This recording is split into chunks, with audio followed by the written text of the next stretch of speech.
Hey there! Welcome back to the Biofield Hacker channel. As always, before we dive in, just a quick note. I'm not a medical, psychological, legal, or financial expert, nor do I claim to be. This is part 2 of my video series about embodying self-love that I was poked to address. As of this minute, I have no idea how many parts this series will include. But any of you who are intuitively guided know that's par for the course. This stuff just unfolds as the universe decides. So I just focus on enjoying the flow as I'm called, while I've grown in my ability to just forego outcomes and just savor the ride. I'm still not overly patient, but I digress. Let's get into this topic. Loving your natural state and the body that you're in. Truly loving it. And on this one, I was poked to rawly share some pieces of my journey. At this point, those of you who have followed me here or have seen the documentation of my own journey on my other YouTube channel of Global Divine Alchemy, that shouldn't surprise you. In the beginning, it surprised me because I was super private. But again, I found that being called, while usually incredibly challenging, there's a good reason for both the collective good and your highest good and your best energies. And by sheer nature of me sharing this information on the channel, you know that I'm all about that.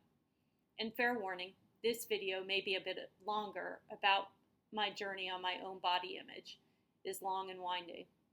But I'll try to expedite it with snippets that might be valuable in inspiring others' journeys of self-love through healthy body image. Let me start with a visual framing. I want you to really think about an inflated balloon, for example.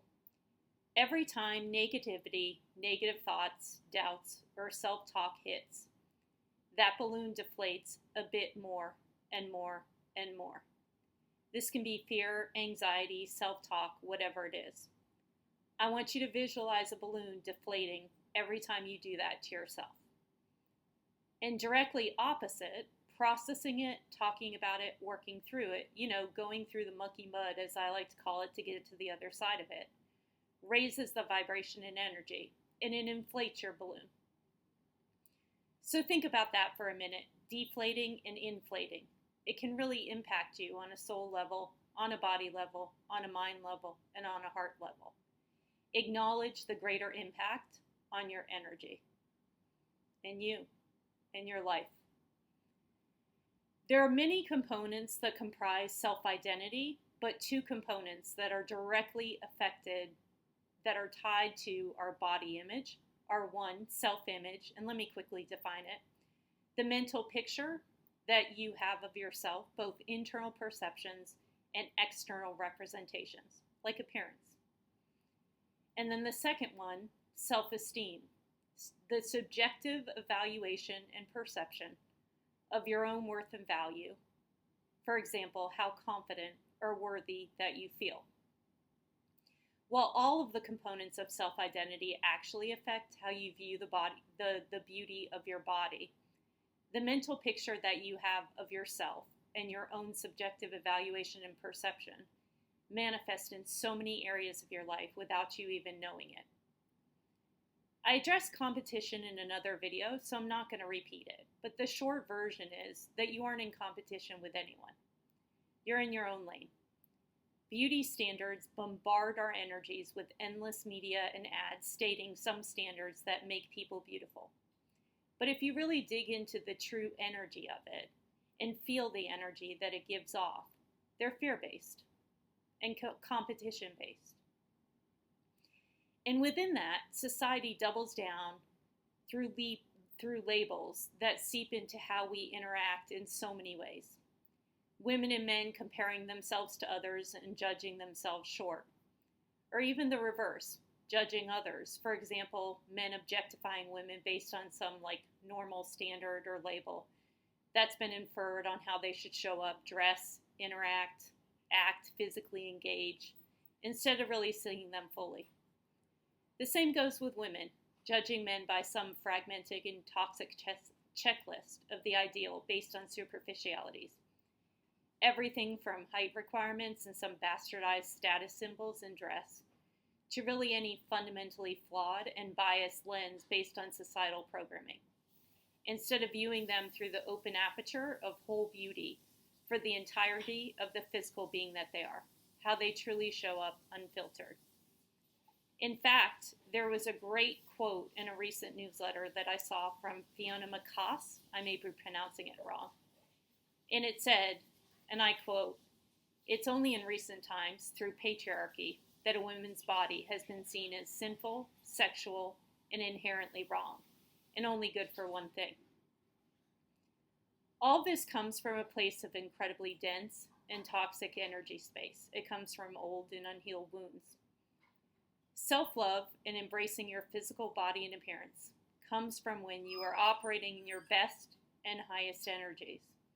It comes from a place of understanding and embracing your own inherent and individual beauty. You are made exactly as you are, and when you're being your best self, you are perfectly imperfect. Sorry for the distractions if you can hear that. My extensive journey with my own self-image is documented step by step, as I said, on my YouTube channel for Global Divine Alchemy. But here's the short version.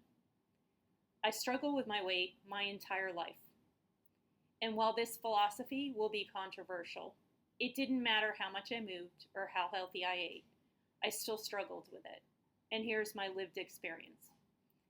I dropped roughly, at least the last time I weighed myself, which doesn't happen very often, over the last couple years anyway, about 70 pounds.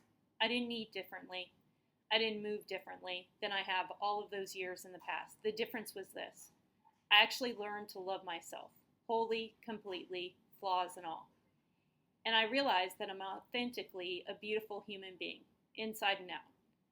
I believe from my own lived experience and wisdom that dramatic weight loss was largely due to just the fact that I have lighter energy. The true release of my internal baggage and all the healing I did through dealing with all the drama throughout my lifetime, it actually released that baggage, pound by pound. I'm a living, breathing example of how you feel on the inside shows up on the outside. And it's yet another lived validation. I laugh because I'm always being proved, wrong. I wouldn't say I disagree. I just need a little experimentation and validation, probably more than the average person. It's my, as I like to call it, my MBA brain. It's yet another lived validation of the universal laws of energy, as within, so without. I did so much processing to get there and share this with you. I have quirky things. I still definitely have my shapely curves, and my waist is still one of my favorite assets. But here's the difference. My mindset is completely different. I now love my curves. I love my shape. I love my ass. I love that my top and bottom are usually different clothing sizes. Because I literally spent some time inflating my own balloon of love. I did enough healing on myself that I started to realize that I should be grateful for every single part of my body, for it playing a utilitarian role in supporting my movement every single day, because there's so many of us who don't have it, and it started with that nugget of truth. My feet for carrying me, my legs for moving, my mouth for communicating, etc., etc. Take every single body part. And from there, I moved into an appreciation for the unique assets that I bring. And just as a side note, I'm making this story really short, but I just wanted to give you the snippets. There was a lot more processing than this through visualizations, through auto-journaling, through root cause analysis, all sorts of things. But suffice it to say, I moved into an appreciation for the unique assets that I bring, not based on societal standards, but by me being uniquely me. And bikinis went from covering my ass subconsciously when I got up to go to the water. Let me start over. And bikinis went from me covering my ass subconsciously when I got up to get in the water to me relishing sunbathing topless and loving co-ed spas in the Netherlands where you spent all day nude and not even thinking twice. And then that dominoed into so many areas of confidence in my life where I no longer tolerated disrespect of any kind. of objectifying me, or even just being disrespectful behavior, small snippets of it. Because here's the thing, I valued myself in addition to others, of course, but I always did that. And thus my bar for interactions were much higher, just simply because I understood my own innate worth and value and loved my body. From my perspective, the rest of the world does a way better job than the US of just appreciating that the body is the body, period, no drama, no nonsense, no judgments, no inferences, it just is. We're humans, thus we have bodies, point blank, period. The honest truth is, I could spend endless hours talking about the process that unfolded to get to this place in self-love around my body. And as I stated before, if you're interested, there's a month-long program on biofieldhacker.io in order to help you along your own journey with it, to build yourself a framework.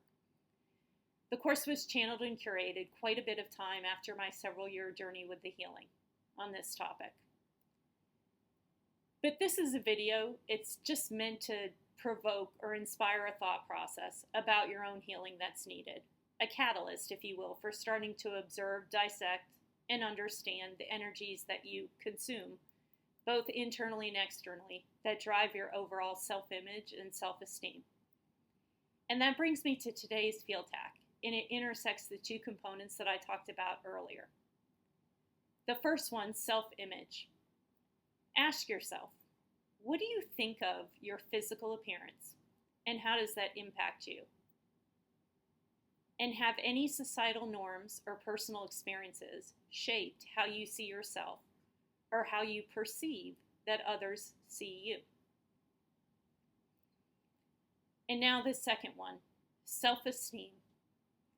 On a scale of 1 to 10, rate how confident, competent, and deserving of respect and admiration that you feel. Then I want you to analyze each of those ratings and dissect if they've been influenced by any external factors, whether it's accomplishments, relationships, social comparison. I want you to think about what impacts your overall self-worth and confidence. If you're rawly honest with yourself in answering those questions, you'll have the starting place for healing, where you can start tending to your own garden and pulling out the weeds at the root. This is the catalyst for your highest energies, and let me assure you, they're magnetizing, radiating. Own all of your beautiful, unique beauty as it ignites within, and you bring, perfectly I might add, exactly who you are once you have total self-love. And I apologize for noises if you heard them. I don't know if you'll be able to do it in the video, but, whatever. You're in my living room, so you're going to hear noises. All right. Until next time, inflate your own balloon and shine that beautiful light, both inside and out. Take care.